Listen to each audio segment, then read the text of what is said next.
It was raining on the Comariero Plateau. It was raining on Reticot, pole to pole actually.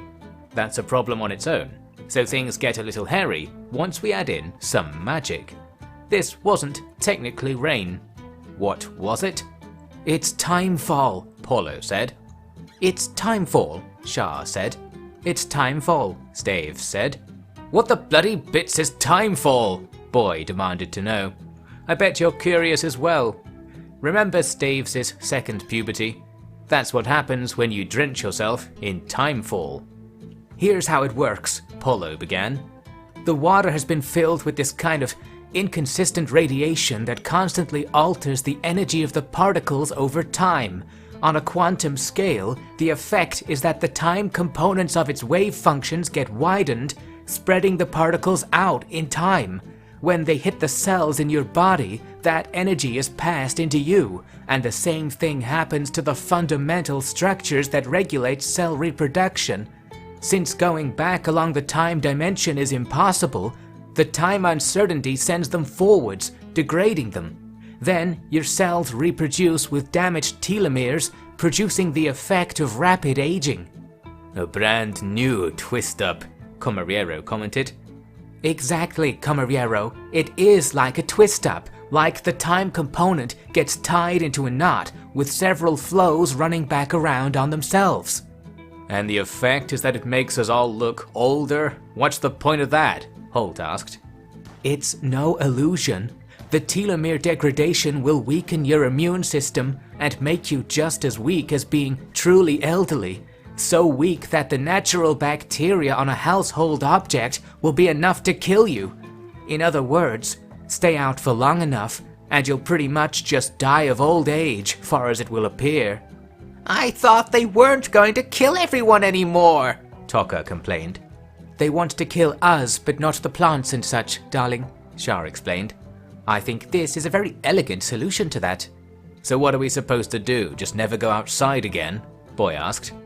A hot bath will give your skin a little energy, undo some of the effect, Paulo said. Apart from that, the more time we spend inside, the better. We have to commit heresy again, Staves realized, sprouting a smile. Umbrellas work too, Holt mentioned. I better see what's happening back south. As Holt walked off, Kerma asked, Ancient Zapper, you must know of a way to stop this falling time. Sorry, Paulo said, shaking his head. In my experience, it was only done in labs, super secret too. There's no stopping it without stopping the source of the energy, and I bet I know where that is. The hijacked OPA station, Shah said. That was what those panels we saw were. They're actually zapping us with something. And only a blade stops a zapper, Kerma said. Get me up there, butter, and I'll do all the blade work required, Huntsman offered. But we can't look for the spaceship without getting soaked, Lady said. This timefall's going to trap us here. And then we die of old age either way, Huntsman added. Not important right now. We need food. We need heresy, Boy said. Yes, it was time to boot up the cave farm, and much more.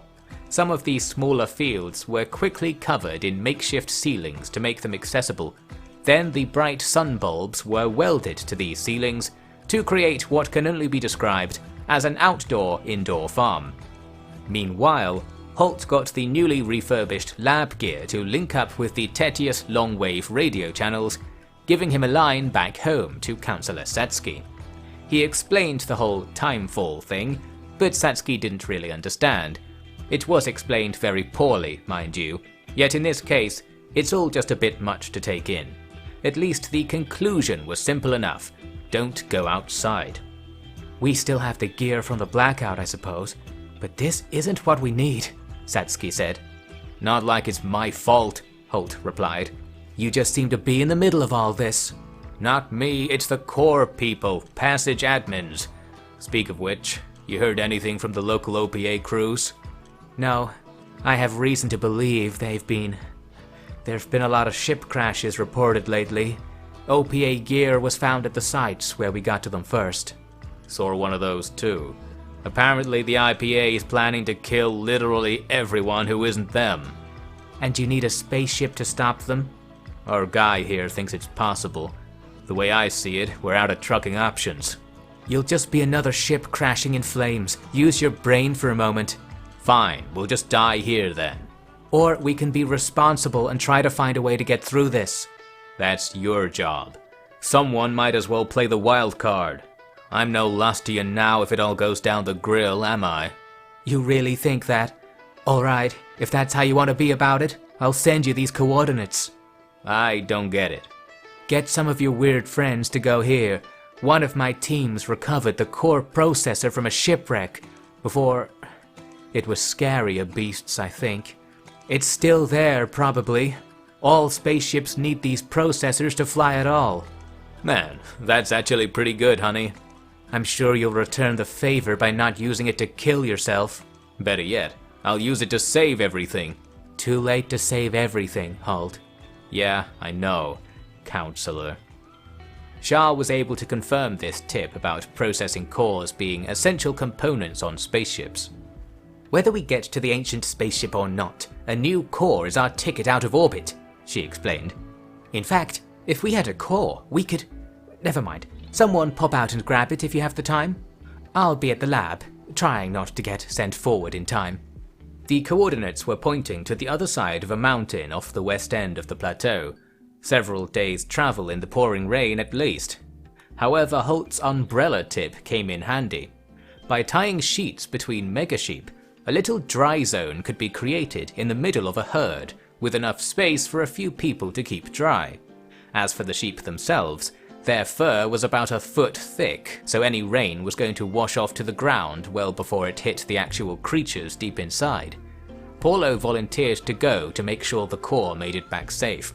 Huntsman volunteered to keep a gun vaguely close to Paulo, as he was wont to do. Comariero volunteered to make sure Huntsman didn't fire that gun, and Staves went to keep the megasheep herd pointing in the right direction. Thus, a blob went out into the downpour to seek this lost cosmic treasure. It was 3 days of squelchy marching off-road, and 3 nights of sleeping standing up against the sides of the megasheep, aka not sleeping, but eventually they came upon a hut in the middle of nowhere. Tracks led west from the new-looking door, human and animal. No point knocking, I reckon, Huntsman said, peeking through the sheep at what appeared to be a corpse lying not far off. The herd docked with the hut's front door. They had 2 dogs, big ones, Staves reported after checking the prints on the ground. The Cote has them all now, Comariero said. Scaria. Imagine that still being a butternut problem now, Huntsman mumbled. IPA hits you with all they got, and if you survive, they got more, Paulo said. Anyway, I got good news. Through the open door of the hut, he saw a room empty but for a single furnishing, a roughly spherical, bumpy metal green thing. It's a helicat, Staves realized. Close as you'll ever see, man. You can do anything with these, including build a world, if you use them just right. Your planet must have a load of these embedded all over the place. Definitely something holy about that, right? It's so ugly. Don't forget, your trip in the timefall didn't do you any favors there either. I should add that Staves had sort of cut off all of the sudden hair growth he had experienced, but not well enough to get anywhere close to resuming his old looks. Although, resuming his old looks wasn't of much interest to him anyway. The others seemed happy enough to avoid a time-bending makeover, so the herd was hurriedly turned around and marched home. Soon everyone was looking at the unimpressive metal blob on the table in the hall.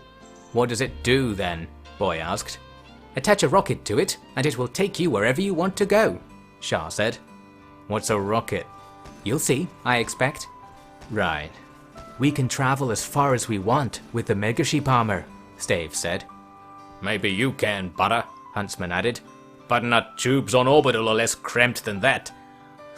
Were, I should say. R.I.P. you nuts. And there's every chance we'll be blown to smithereens like them if we just go up there, Holt said. That is fine, Kerma said. We can be smithers together there, or here. I think we should hurry up and choose. I want to die in space. That's closer to Tindra, isn't it? Stave said. We'll need a whole load of food. Isn't this thing far away, Shah? Boy asked. Signal strength says so. Might be a season on the march. Then we'd be stuck there trying to make it work, Shah said. I was actually going to suggest something to help with that. Since we have this core here, we only need really a few more essential parts. Our constructors can fill out most of the easy bits from raw materials, since our IPA friend has smuggled us some designs. So instead of trying to boot up the old ship, just bring the juicy parts back here, and we'll sail off in a ship of our own. That's amazing, Tucker said. We can build our way to the stars! And back down real fast, Huntsman added. Maybe it's just years of constant impending death talking, but I really don't care about that, darling, Shah replied with a smile. Can't fault you there, butter. So, we should go and find this Overlord ship as soon as possible? Boy asked. Or sooner, Shah replied. We could. She was cut off by a large exploding sort of noise. Holt rushed over to the window. It's the metal mover thing! It's back! He reported. Across the river, another of the mover's many deadly fingers had dug its way up to torment the living once again. Oh bother. This time though, they could deal with it the Tetious way, thanks to a recent deal with Pumpkinwell. The last castle had been equipped with a long-range mortar kit and a case full of deadly explosive shells. All you had to do was input the right numbers on the mortar's many dials, and the shell's warhead would whiz out towards your target. Right, that should do it, darling, Shah reported after handling the dials part of the process. Want to do the honors? Staves held a pointy white shell over the mortar. Drop it in backwards. Easy. Won't it hit my hand if it shoots out? Staves asked. If you don't move, yes. But you can move, can't you? Usually. Go on then. Staves dropped the shell, moved his hand slightly away from the mortar barrel, then got knocked over as a shockwave blasted out of it. The deadly bit of the shell rode that shockwave up into the rainy sky. Direct hit, Huntsman reported. He was peering through the telescope, awkwardly balanced on the sandbags on the edge of the castle, all below a plastic sheet to keep dry. Now what? Boy's voice said from somewhere within the same plastic sheet. Is it dead? Kerma asked. Yes, also under the sheet. Let's not fret on the specific arrangement. Still there, butter. Try again, Huntsman said. Staves, can you do it again? Shah asked. Staves picked himself up, then blew himself back down with another shot. Step away from it, darling, Shah advised, but the next two shots still got the better of him. After the first hit, all the other shells fell wide of the mark. The wind and rain made this bombing technique a little inconsistent, but one thing that was consistent was that where there were mover fingers, there were death robots, and all the nearby explosions had got them very angry. Hang on, I think the vacuum drinkers have zeroed us in. Here they come, Huntsman reported. He slid the telescope back inside the plastic sheet and poked his assault rifle out instead. Indeed, the death robots were approaching the castle, and picked up the crew's heat signatures quickly. Bits of the wall behind them were spat away as cosmic munitions were fired across the river.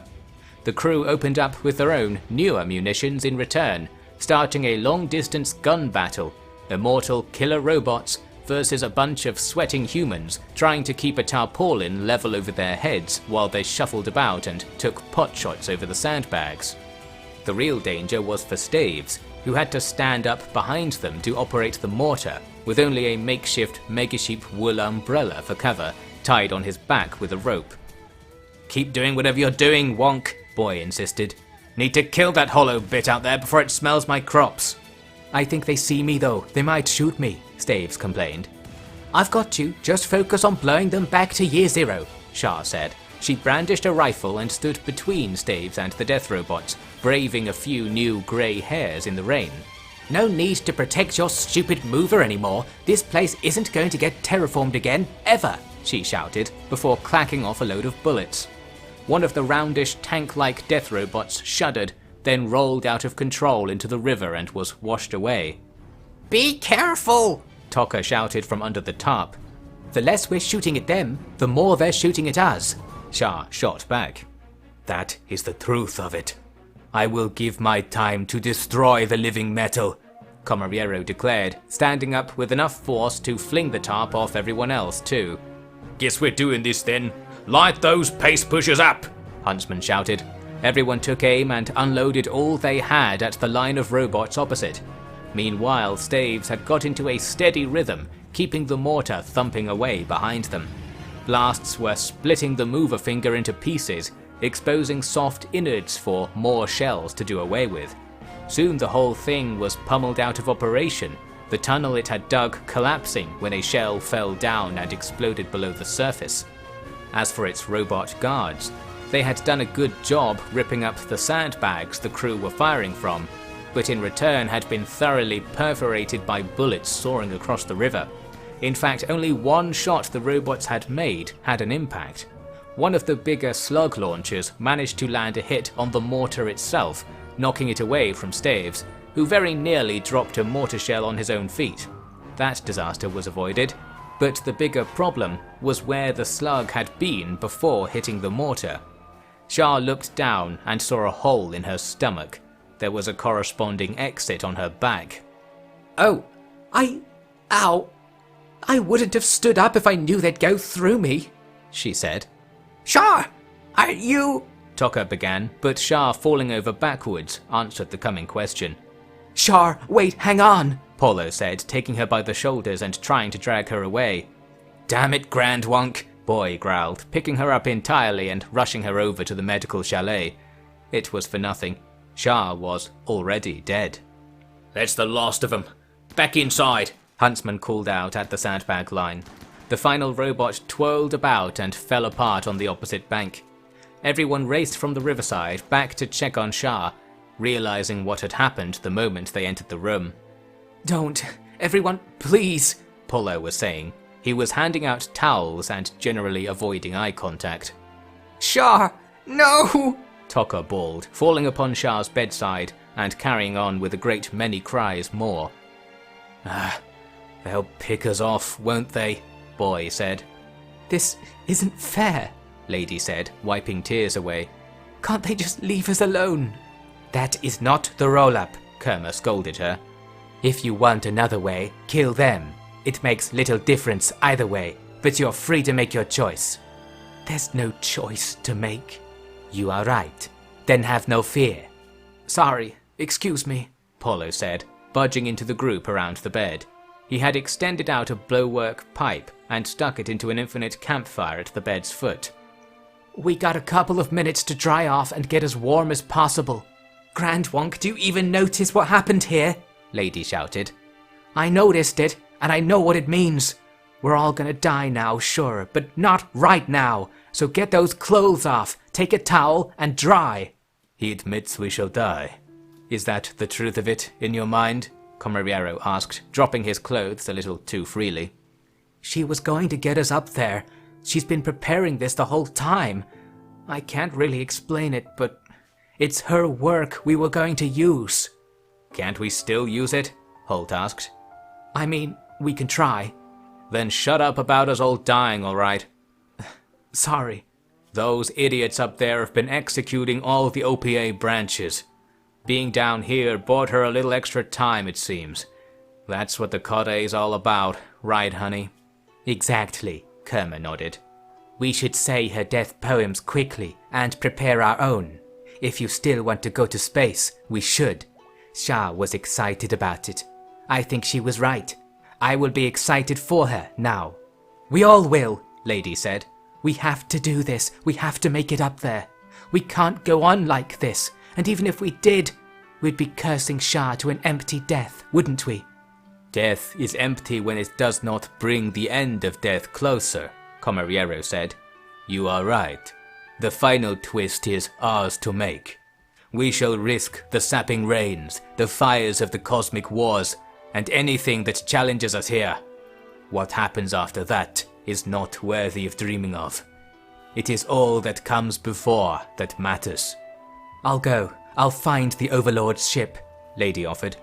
Not without me, Huntsman said. And I'm not going if our turncoat here don't come with, butter. You'll need me anyway, Paulo said. Plus, I should be long dead of old age. Seems like Timefall should catch up to me sometime. We'll be fine with the sheep armor, Stave said.